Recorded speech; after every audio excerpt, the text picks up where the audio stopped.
गुरुजी, धनवान लोगों का समाज के लिए क्या कर्तव्य है?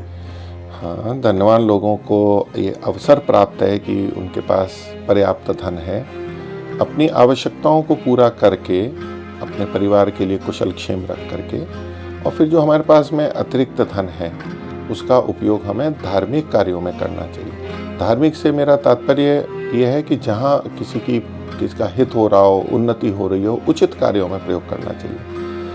धार्मिक का ये अर्थ नहीं है कि कहीं भी ऐसे ही धन को उड़ा दिया किसी प्रदर्शन में या तो साज-सज्जा में, और वो उसके अभिप्राय नहीं है। वहाँ भी कहीं आवश्यक होता है तो करते हैं, लेकिन जितना हो किसी की शिक्षा के लिए, चिकित्सा के लिए, किसी निर्धन के लिए, तो ये जो हम प्रयोग करते हैं तो ये एक तरह से निवेश है हमारा। हम जितना धन अच्छे कार्यों में लगाते हैं तो ये और कई गुना बढ़ करके हमारे को प्राप्त होता है। तो ये तो एक तरह से ये कि अधिक धन होता है तो हम बैंक में जमा करते हैं या शेयर में डालते हैं कहीं जहाँ अधिक निवेश होता है, तो ये उस तरह का है। तो ये तो लोगों का हित भी हो जाता है, उनका उपयोग होता है और उससे फिर हमारे को भी कई गुना अधिक लाभ होता है बाद में, अगले जन्म में, जिस भी रीति से ईश्वर की व्यवस्था से हमारे को मिलता है।